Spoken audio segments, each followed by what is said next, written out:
भाई साहब जी का भी धन्यवाद है, भाई हरनाम सिंह जी का, जिन्होंने बच्चों को आके इस तरह सिखाना शुरू किया। वो ये बहुत वड्डी गल है। तो अजदारा सिंह जी स्टेज पर आ जान। सो बहुत धन्यवाद भाई साहब जी का, जेडे बच्चों को गुरु नाल छोटे छोटे बच्चों को जोड़ते हैं ते कीर्तन सिखाते हैं। इंडोनेशिया में किते जाओ जाके देखो, बच्चे आसा की बार लाते हैं, 2-2 श्लोक आते हैं, वो भी दूजे हफ्ते बाद आते हैं। जिथे के बच्चे मलाही बोलते सन, पंजाबी का नाम नहीं सी आउंदा, अज उत्थे बच्चे कीर्तन आप करते हैं, हुक्मनामा आप लेंदे हैं, इत्थों तक कि अरदास भी आप करते हैं दीवान की। और साडा फर्ज बनता है असीं अपने बच्चों को इत्थे कोशिश करिए। मैं कमेटी का भी धन्यवाद करदा और भाई साहब जी का भी धन्यवाद है जो इन्ना उपराला कर रहे हैं, अपना टाइम कट के गुरु के नाल जोड़ रहे हैं। सो हुण फ्रिजनों तो आए हैं भाई साहब, भाई दारा सिंह जी 10 मिनट वास्ते आप जी को निहाल करेंगे। इन्हों तो उपरंत भाई हरजीत सिंह जी खालसा हाजरी भरनगे, उन्होंने तो उपरंत भाई सरबजीत सिंह जी हाजरी भर के फिर नाल ही अरदास की जाएगी। वाहिगुरू जी का खालसा वाहिगुरू जी की फतेह। गुरु सवारी गुरु प्यारी गुरु की साजी नवाजी साध संगतो, भाई साहब ने 10 मिनट दिते ने, पर जे मीला मिलियां ते 1500 पैंदा फ्रिज नो इथों, तो इस करके जे कुछ मिनट ऊपर इधर उधर हो गए। कोई नहीं, मैं बाबा जी को होने आया, मैंने 3 मिनट मिले सी, तो इस करके मैं कहने लगे भी 3 मिनट देने लाला जिन्हें मर्जी तो दूरों आया। सो गुरु प्यारी साध संगतियो, शहीदां दे सताज, शांति दे पुंज, बाणी दे बोहित, धन धन साहिब श्री गुरु अर्जन देव जी पातशाह दा अज अवतार पुरब है। समूह संगतां नूं लख लख बधाई होवे, लख लख बधाई होवे। छोटी जी अवस्था दे विच, क्योंकि मैं शॉर्टकट कुछ जो आप जी दे नाल बचन साझे करने ने, छोटी जी अवस्था दे विच गुरु अर्जन देव पातशाह अपने गुरु नाना जी गुरु अमरदास जी की गोद में जा बराजे ने। गुरु पातशाह ने अपने दोतरे का मस्तक तकिया है, मस्तक तकिया, मेहर की, मेहर के घर दे विच आए ने, बचन किया, दोहिता बाणी का बोहिता बचन कर दिता। समा बीतता गया, समा बीतता गया, गुरु पातशाह गुरु अर्जन देव पातशाह गुरगद्दी के मालक बन गए। बाणी का जहाज तैयार कर दिता, गुरां पीरां दी महापुरुषां संतां दी बाणी एकत्र करके एक ग्रंथ साहब तैयार कर दिता, पोथी साहिब तैयार कर दी। ग्रंथ साहिब जी का प्रकाश 1604 नूं श्री दरबार साहिब विच कीता गया। पहले ग्रंथी साहब बान बाबा बुढ़ा जी ने हुक्मनामा लिया, संतां के कारज आप खुलवा, हर काम करावन आया राम, तत् सुहावी ताल सुहावा, विच अमृत जल छाया राम। उस तो उपरंत हुक्मनामा होया, अरदास हुई, समाप्ति हुई। कोठा साहब जी दे विच अंदर बहुत सुंदर पलंग तैयार किए गए, गलीचे विछाए गए, मखमली गलीचियां दे उपर वह बाणी का स्वरूप महाराज ने सुख आसन जाके किया। और गुरबाणी का सुख आसन करके, ग्रंथ साहब का सुख आसन करके, ते गुरु सच्चे पातशाह गुरु अर्जन देव पातशाह ने अपनी चादर थले विछा दी।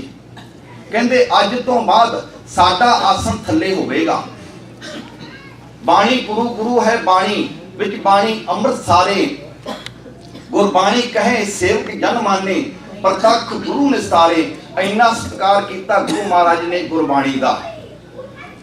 हले गुरबाणी नहीं गुरगत्ता गति नहीं मिली, ग्रंथ साहब जी का हाली आपां गुरु महाराज ने ना दिता होया है। सो ये सारी संपूर्ण मर्यादा श्री दरबार साहब वाली मर्यादा बाबा नानक सिंह जी ने ਆਪਣੀ ਝੋਲੀ ਵਿੱਚ ਪਵਾ ਕੇ ਗੁਰਦੁਆਰਾ ਨਾਨਕਸਰ ਦੇ ਵਿੱਚ ਲਿਆਂਦੀ।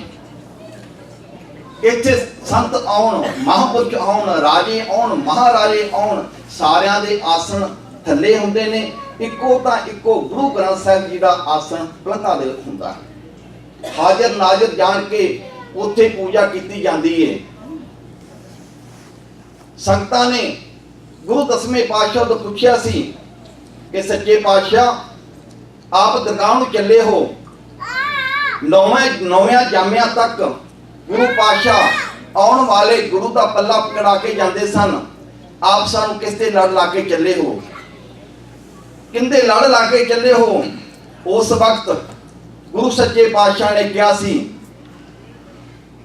ਪੂਰੀ ਮਰਿਆਦਾ ਕਰਕੇ ਗੁਰਤਾ ਗੱਦੀ ਗੁਰੂ ਗ੍ਰੰਥ ਸਾਹਿਬ ਜੀ ਨੂੰ ਦੇ ਕੇ ਸੰਗਤਾਂ ਨੂੰ ਇਹ ਕਹਿ ਦਿੱਤਾ ਸੀ, ਸਭ ਸਿੱਖਣ ਕੋ ਹੁਕਮ ਹੈ। ਕਹਿੰਦੇ ਮੇਰਾ ਮਸ਼ਵਰਾ ਨਹੀਂ, ਮੇਰੀ ਸਲਾਹ ਨਹੀਂ, ਕਹਿੰਦੇ ਮੇਰਾ ਹੁਕਮ ਹੈ।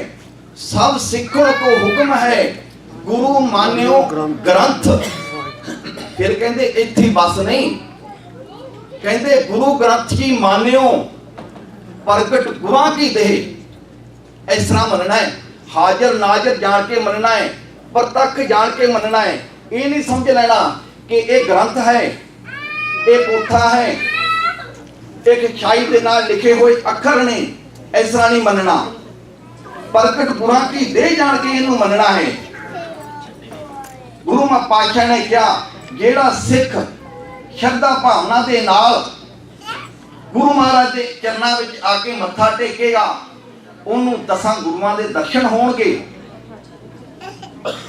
ਭਗਤਾਂ ਮਹਾਂਪੁਰਸ਼ਾਂ ਦੇ ਦਰਸ਼ਨ ਹੋਣਗੇ, ਜਿਹੜਾ ਭਾਵਨਾ ਦੇ ਨਾਲ ਆ ਕੇ ਮੱਥਾ ਟੇਕੇਗਾ। ਸੋ ਆਪਣੀਆਂ ਬਿਰਤੀਆਂ ਲੈ ਚਲੋ। ਸ੍ਰੀ ਦਰਬਾਰ ਸਾਹਿਬ ਦੇ ਅੰਦਰ ਸੱਤਾ ਤੇ ਬਲਵੰਡਾ ਹਾਜ਼ਰੀ ਭਰਦੇ ਨੇ, ਕੀਰਤਨ ਕਰਦੇ ਨੇ, ਸੰਗਤਾਂ ਇਸੇ ਤਰ੍ਹਾਂ ਲਾਭ ਲੈਂਦੀਆਂ ਨੇ। ਔਰ ਇੱਕ ਦਿਨ ਐਸਾ ਆਇਆ, ਸੱਤੇ ਨੇ ਬੇਨਤੀ ਕਰ ਦਿੱਤੀ ਕਿ ਸੱਚੇ ਪਾਤਸ਼ਾਹ ਮੇਰੀ ਲੜਕੀ ਦੀ ਸ਼ਾਦੀ ਹੈ, ਜੇ ਅੱਜ ਕਿਰਪਾ ਕਰੋ, ਅੱਜ ਦਾ ਜੋ ਚੜਾਵਾ ਹੈ ਕਿ ਮੈਨੂੰ ਦਿੱਤਾ ਜਾਵੇ। ਤੇ ਗੁਰੂ ਪਾਤਸ਼ਾਹ ਕਹਿਣ ਲੱਗੇ, ਸੱਤਿਆ ਇਹ ਗੁਰੂ ਘਰ ਦੀ ਮਾਇਆ ਗੁਰੂ ਘਰ ਦੇ ਵਿੱਚ ਹੀ ਲੱਗਦੀ ਸ਼ੋਭਦੀ ਹੈ, ਇਸ ਕਰਕੇ ਜਿਹੜੀ ਤੇਰੀ ਲੜਕੀ ਹੈ ਉਹ ਸਾਡੀ ਲੜਕੀ ਹੈ। ਤੇਰੀ ਲੜਕੀ ਦੀ ਸ਼ਾਦੀ ਅਸੀਂ ਆਪ ਕਰਾਂਗੇ, ਸਾਰਾ ਖਰਚ ਅਸੀਂ ਆਪ ਕਰਾਂਗੇ। ਸੱਤਾ ਚੁੱਪ ਕਰ ਗਿਆ ਕਿ ਜਿਹੜੀ ਗੱਲ ਕਹੀ ਸੀ, ਸੋਚੀ ਸੀ, ਉਹ ਬਣੀ ਨਹੀਂ। ਕਹਿਣ ਲੱਗਾ, ਮਹਾਰਾਜ ਅਸੀਂ ਆਉਣੇ ਆ, ਅਸੀਂ ਕੀਰਤਨ ਕਰਦੇ ਆ, ਸੰਗਤਾਂ ਆਉਂਦੀਆਂ ਨੇ, ਤੁਹਾਡੀ ਵਡਿਆਈ ਹੁੰਦੀ ਏ। ਅੱਜ ਹੀ ਤੁਹਾਨੂੰ ਮੈਂ ਇੱਕ ਗੱਲ ਕਹਿਤੀ ਸੀ, ਬੇਨਤੀ ਕੀਤੀ, ਤੁਸੀਂ ਉਹ ਵੀ ਮੁਨਕਰ ਹੋ ਗਏ, ਬੇਨਤੀ ਪ੍ਰਵਾਨ ਨਹੀਂ ਕੀਤੀ। ਗੁਰੂ ਸੱਚੇ ਪਾਤਸ਼ਾਹ ਕਹਿਣ ਲੱਗੇ, ਅੱਛਾ ਠੀਕ ਹੈ, ਚਲੋ ਤੁਸੀਂ ਅੱਜ ਦੀ ਮਾਇਆ, ਅੱਜ ਦਾ ਚੜਾਵਾ ਤੁਸੀਂ ਲੈ ਜਾਇਆ ਜੀ। ਉਸ ਵਕਤ ਕੀ ਹੋਇਆ, ਜਦੋਂ ਚੜਾਵਾ ਗਿਣਿਆ ਸਿਰਫ 4 ਆਨੇ ਹੋਏ। ਜਦੋਂ 4 ਆਨੇ ਹੋਏ, ਉਹਨਾਂ ਦੇ ਮਨ ਵਿੱਚ ਹੋਰ ਰੋਸ ਜਾਗ ਆਇਆ, ਹੋਰ ਗੁੱਸਾ ਆ ਗਿਆ ਕਿ ਸੱਚੇ ਪਾਤਸ਼ਾਹ ਨੇ ਸੰਗਤਾਂ ਨੂੰ ਸ਼ਾਇਦ ਰੋਕ ਦਿੱਤਾ ਕਿ ਅੱਜ ਚੜਾਵਾ ਨਾ ਚੜਾਇਆ ਜੀ। ਗੁਰੂ ਮਹਾਰਾਜ ਨੂੰ ਬੋਲ ਕਬੋਲ ਬੋਲਦੇ ਹੋਏ ਸੱਤਾ ਦੇ ਬਲਵੰਡਾ ਉੱਥੋਂ ਲਾਹੌਰ ਨੂੰ ਰਵਾਨਾ ਹੋ ਜਾਂਦੇ ਨੇ। ਉਸ ਵਕਤ ਗੁਰੂ ਮਹਾਰਾਜ ਨੇ ਸੰਗਤਾਂ ਤੇ ਕਿਰਪਾ ਕੀਤੀ, ਸੰਗਤਾਂ ਨੂੰ ਆਖਿਆ, ਅੱਜ ਤੋਂ ਬਾਅਦ ਸਾਰੀਆਂ ਸੰਗਤਾਂ ਮਿਲ ਕੇ ਗੁਰੂ ਦਰਬਾਰ ਦੇ ਵਿੱਚ ਬੈਠ ਕੇ ਕੀਰਤਨ ਕਰਿਆ ਕਰਨਗੀਆਂ। ਆ ਜਿਹੜੀ ਬਖਸ਼ਿਸ਼ ਹੈ ਇਹ ਗੁਰੂ ਅਰਜਨ ਦੇਵ ਪਾਤਸ਼ਾਹ ਦੀ ਹੈ।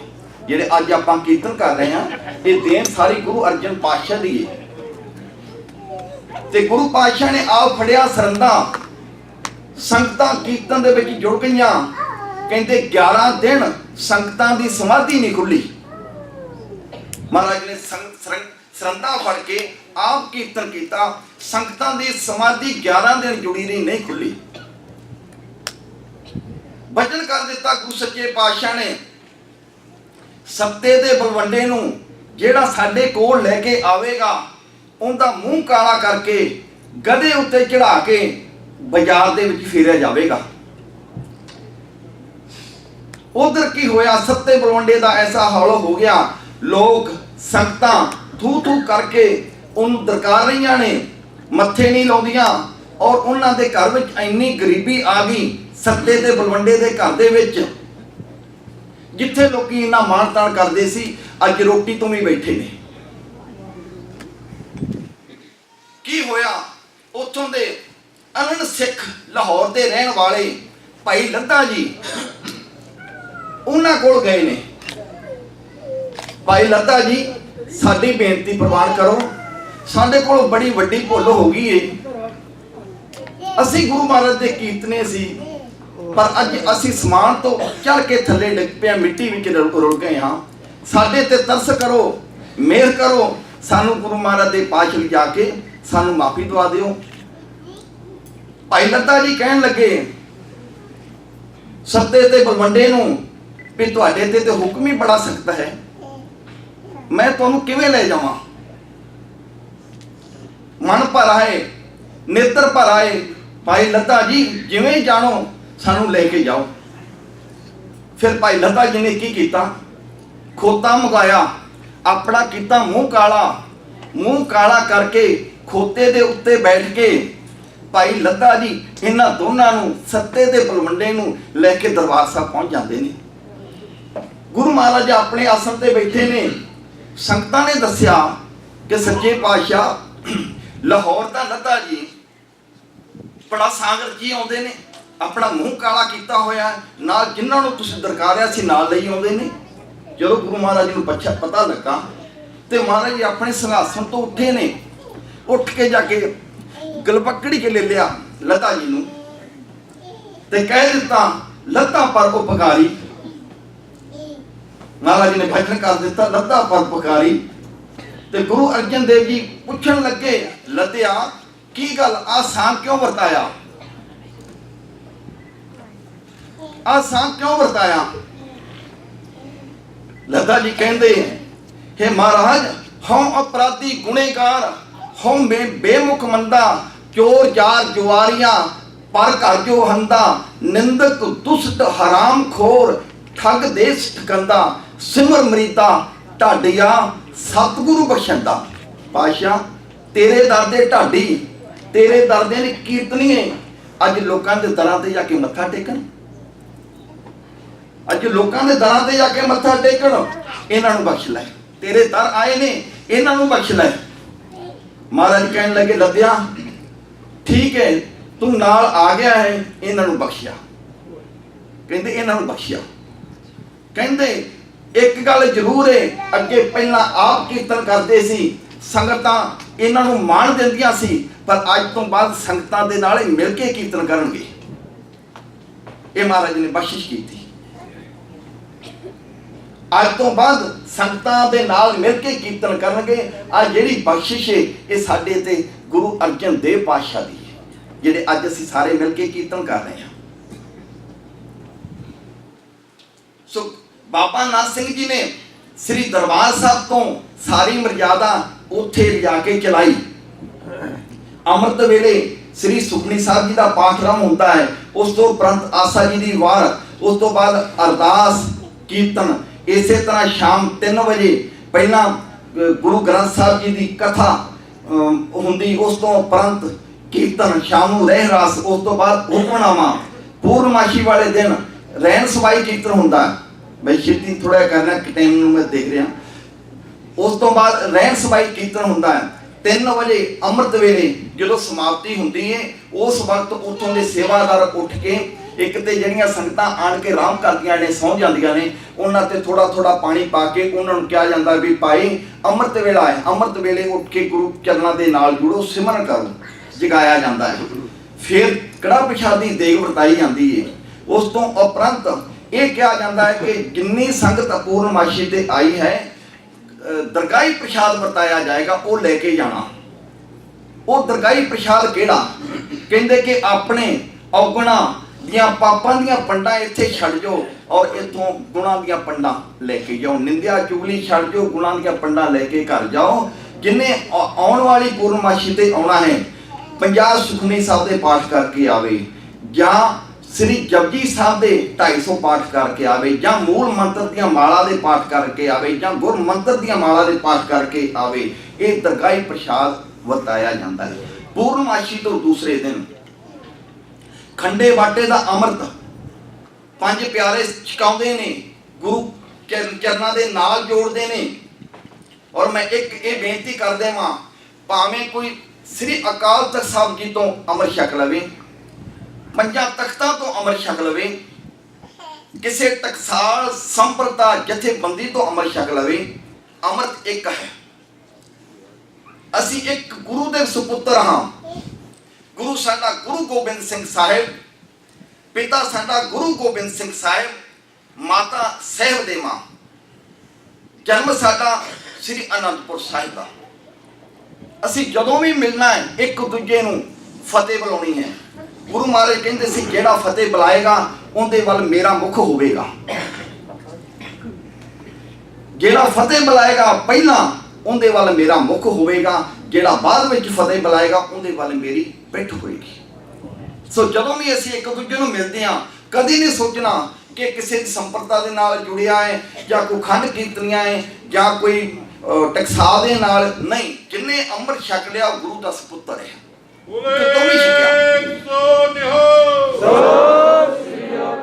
ਇਸ ਕਰਕੇ ਅਸੀਂ ਹਰ ਇੱਕ ਸਿੱਖ ਨੂੰ, ਹਰ ਇੱਕ ਪ੍ਰਾਣੀ ਨੂੰ ਪਿਆਰ ਕਰਨਾ ਹੈ। ਅਸੀਂ ਪਿਆਰ ਕਰਾਂਗੇ, ਉਹ ਸਾਡੇ ਨੇੜੇ ਆਉਣਗੇ, ਗੁਰੂ ਚਰਨਾਂ ਦੇ ਨਾਲ ਜੁੜਨਗੇ। ਸੋ ਦਾਸ ਇਹਨੇ ਸ਼ਬਦ ਕਹਿੰਦਾ ਹੋਇਆ, ਦਾਸ ਬਾਕੀ ਬਾਬਾ ਜੀ ਦਾ ਅੱਜ ਜਨਮ ਦਿਹਾੜਾ ਹੈ। ਬਾਬਾ ਈਸ਼ਰ ਸਿੰਘ ਜੀ ਦਾ ਹੁਣੇ ਮੈਨੂੰ ਸਰਦਾਰ ਅਮਰ ਸਿੰਘ ਜੀ ਬਾਹਰ ਮਿਲੇ ਸਨ। ਉਹ ਕਹਿੰਦੇ ਇਹ ਬਚਨ ਜ਼ਰੂਰ ਸੁਣਾਉਣਾ। ਬਚਨ ਕੀ ਹੈ ਕਿ ਇਹ ਕਲਕੱਤੇ ਰਹਿੰਦੇ ਸੀ, ਇਹਨਾਂ ਦੀ ਟਰਾਂਸਪੋਰਟ ਸੀ ਬੱਸਾਂ ਦੀ।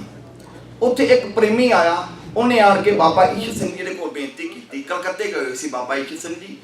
ਬੇਨਤੀ ਕੀਤੀ, ਬਾਬਾ ਜੀ ਮੈਨੂੰ ਰੂਟ ਨਹੀਂ ਮਿਲ ਰਿਹਾ ਬੱਸਾਂ ਦਾ, ਮੈਂ ਬੱਸਾਂ ਪਾਉਣੀਆਂ ਨੇ, ਰੂਟ ਨਹੀਂ ਮਿਲ ਰਿਹਾ। ਤੇ ਬਾਬਾ ਜੀ ਕਹਿਣ ਲੱਗੇ, ਗੁਰੂ ਗ੍ਰੰਥ ਸਾਹਿਬ ਜੀ ਦੇ ਅੱਗੇ ਟੇਕ ਮੱਥਾ, ਰੂਟ ਜਿੰਨੇ ਮਰਜ਼ੀ ਲੈ ਲਈ। ਬਾਬਾ ਜੀ ਨੇ ਅੱਗੋਂ ਇਹ ਬਚਨ ਕੀਤਾ, ਮਹਾਰਾਜ ਦੇ ਅੱਗੇ ਮੱਥਾ ਟੇਕ, ਇੱਥੋਂ ਜਿੰਨੇ ਮਰਜ਼ੀ ਰੂਟ ਲੈ ਲਈ।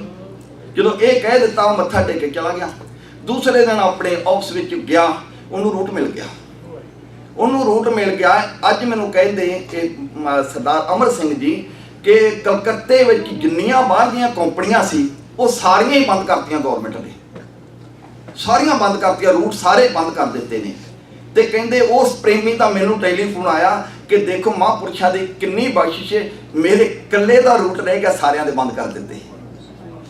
ਕਿੰਨੀ ਕਮਾਲ ਹੈ। ਇਹ ਹੈ ਕਿ ਜੁੜੇ ਮਹਾਂਪੁਰਸ਼ਾਂ ਦੀਆਂ ਗੱਲਾਂ ਨੇ, ਜੁੜੇ ਹੋਏ ਮਹਾਂਪੁਰਸ਼ਾਂ ਦੀਆਂ ਗੱਲਾਂ। ਜਿਹੜੇ ਪੱਥਰ ਤੇ ਲੀਕ ਹੈ, ਜਿਹੜਾ ਮਹਾਂਪੁਰਸ਼ ਬਚਨ ਕਰ ਜੇ ਉਹ 3 ਕਾਲ ਸੱਤ ਹੁੰਦਾ ਹੈ, ਉਹ ਜੁੜੇ ਹੋਏ ਮਹਾਂਪੁਰਸ਼ਾਂ। ਸੋ ਦਾਸ ਇਹਨੇ ਸ਼ਬਦ ਕਹਿੰਦਾ ਹੋਇਆ ਖਿਮਾ ਦਾ ਜਪ ਕਹੇ। ਮੈਂ ਇਹ ਵੀ ਦੇਖਤੇ ਕਿ ਸਿੰਘਾਂ ਨੇ ਜਕਾਰਾ ਬੁਲਾਇਆ ਸੀ, ਮੈਨੂੰ ਯਾਦ ਆ ਗਿਆ ਪਿੱਛੇ ਨਾਨਸਰ, ਪਿਛਲੇ ਐਤਵਾਰ ਨਾਨਸਰ ਪ੍ਰੋਗਰਾਮ ਸੀ ਸੰਤ ਢੰਡਿਆਂ ਵਾਲਿਆਂ ਦਾ। ਤੇ ਉਹ ਕਹਿ ਰਹੇ ਸਨ ਬੜੇ ਪਿਆਰ ਦੇ ਨਾਲ, ਉਹ ਕਹਿ ਰਹੇ ਸਨ ਵੀ ਭਾਈ ਅੱਗੇ ਤੇ ਸਿੰਘਾਂ ਨੂੰ ਕਹੀਦਾ ਸੀਗਾ ਵੀ ਸਿੰਘ ਸ਼ਰਾਬ ਨਾ ਪੀਣ, ਨਸ਼ੇ ਛੱਡੋ, ਉਹ ਕਹਿ ਰਹੇ ਸਨ। ਤੋ ਕਹਿਣ ਲੱਗੇ ਵੀ ਹੁਣ ਤੇ ਸਮਾਂ ਐਸਾ ਆ ਗਿਆ ਵੀ ਹੁਣ ਬੀਬੀਆਂ ਵੀ ਸ਼ਰਾਬ ਪੀਣ ਲੱਗ ਗਈਆਂ ਨੇ। ਇੱਥੇ ਨਹੀਂ ਕਹਿੰਦੇ, ਇੰਡੀਆ ਵੀ ਪੀਣ ਲੱਗ ਗਈਆਂ ਨੇ। ਜਦੋਂ ਇੰਨੀ ਗੱਲ ਕਹੀ ਤੇ ਇੱਕ ਬੀਬੀ ਨੇ ਬੜੇ ਜ਼ੋਰ ਨਾਲ ਜਕਾਰਾ ਬੁਲਾਤਾ, ਉਹ ਜਕਾਰਾ ਬੁਲਾਤਾ। ਤਾਂ ਫਿਰ ਉਹ ਸੰਗਤ ਇਸੇ ਤਰ੍ਹਾਂ ਹੱਸ ਪਈ। ਤਾਂ ਫਿਰ ਮਹਾਂਪੁਰਸ਼ ਕਹਿਣ ਲੱਗੇ ਵੀ ਭਾਈ ਹੱਸਣ ਦੀ ਗੱਲ ਨਹੀਂ, ਜਿਹੜੇ ਪੁਆਇੰਟ ਤੇ ਇਹਨੇ ਜਕਾਰਾ ਬੁਲਾਉਣਾ ਸੀ ਉਹ ਪੁਆਇੰਟ 1 ਮਿੰਟ ਪਹਿਲਾਂ ਲੰਘ ਗਿਆ, ਇਹਨੇ ਜਕਾਰਾ ਬਾਅਦ 'ਚ ਬੁਲਾ ਲਿਆ। ਉਹਨਾਂ ਨੇ ਇਹ ਗੱਲ ਕਰ ਦਿੱਤੀ। ਸੋ ਇਸ ਤਰ੍ਹਾਂ ਕਰਕੇ ਆਪਾਂ ਗੁਰੂ ਮਹਾਰਾਜ ਦੇ ਚਰਨਾਂ ਦੇ ਨਾਲ ਜੁੜਨਾ ਹੈ, ਤੋਂ ਨਸ਼ਿਆਂ ਤੋਂ ਬਚਣਾ ਹੈ, ਗੁਰੂ ਦਾ ਅੰਮ੍ਰਿਤ ਛਕਣਾ ਹੈ। ਤੋ ਇਹਨੇ ਬਚਨ ਕਹਿੰਦਾ ਹੋਇਆ ਦਾਸ ਕੀ ਮਦਾ ਯਾਦ ਕਹੇ ਭੁੱਲਾਂ ਚੁੱਕਾਂ ਨਹੀਂ ਕਰਨੀ ਖਿਮਾ। ਵਾਹਿਗੁਰੂ ਜੀ ਕਾ ਖਾਲਸਾ, ਵਾਹਿਗੁਰੂ ਜੀ ਕੀ ਫਤਿਹ।